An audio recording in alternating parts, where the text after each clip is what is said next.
Mojtaba Xomanaiy AQSh va Isroilga qarshilikni qo'llab-quvvatlashni davom ettirishga va'da berdi. Men shuni qat'iyat bilan e'lon qilamanki, Eron Islom Respublikasining o'zgarmas siyosati Imom Xomanaiy va shahid bo'lgan yetakchimiz Oyatulloh Ali Xomanayiyning yo'lidan borib, Sionist Amerika dushman kuchlariga qarshilikni qo'llab-quvvatlashni davom ettirishdan iborat deyiladi. Eronning amaldagi oliy rahbari tomonidan X platformasida e'lon qilingan postda.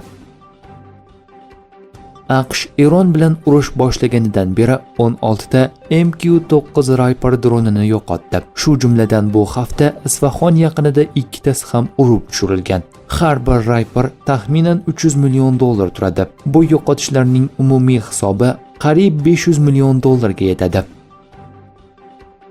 Dushmaningiz xato qilganda uni hech qachon to'xtatmang. The Economist o'zining yangi muqovasida maqola e'lon qildi.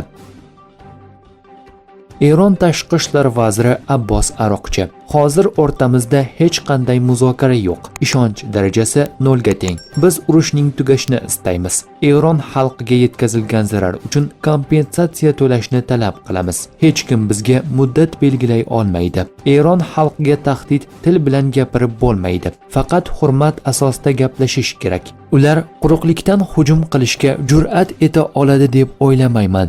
Juda katta yo'qotishlarga duch kelishadi dedi Abbos Aroqchi. Eron raketalari Tel Avivga zarbalar berdi. Ko'plab Eron raketalari Isroil havo mudofaa tizimlari tomonidan urib tushirilayotgan bo'lsa-da, ayrim raketalar mudofaa tizimlarini chetlab o'tib, baribir yahudiylar turar joylariga tushmoqda.